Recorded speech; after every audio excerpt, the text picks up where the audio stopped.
Salut tout le monde, aujourd'hui on va parler de SCP-049, The Plague Doctor.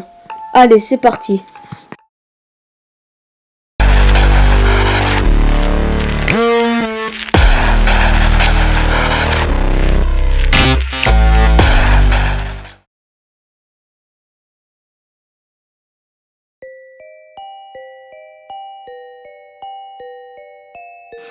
SCP-049 est une entité humanoïde d'environ 1,90 m de hauteur. Ressemblant à un ancien docteur de la peste au Moyen-Âge, il porte une robe épaisse et un masque en céramique. Ses vêtements semblent avoir cru au cours du temps.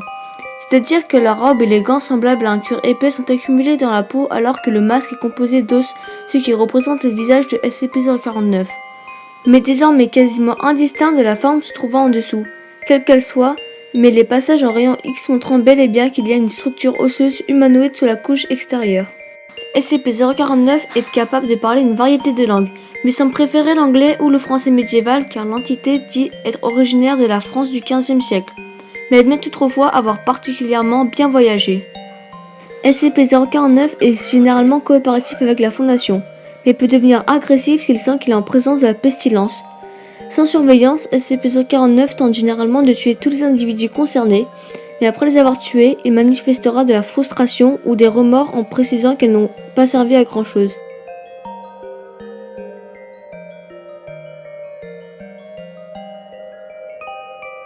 Après avoir tué ses victimes, il cherchera quand même à faire une opération chirurgicale.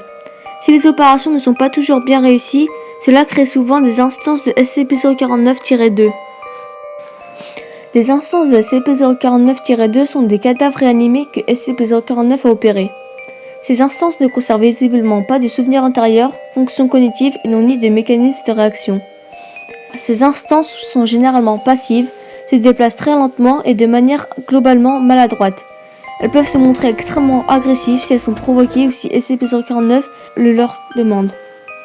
Ces instances ressemblent physiquement à un humain, mais à des fonctions différentes.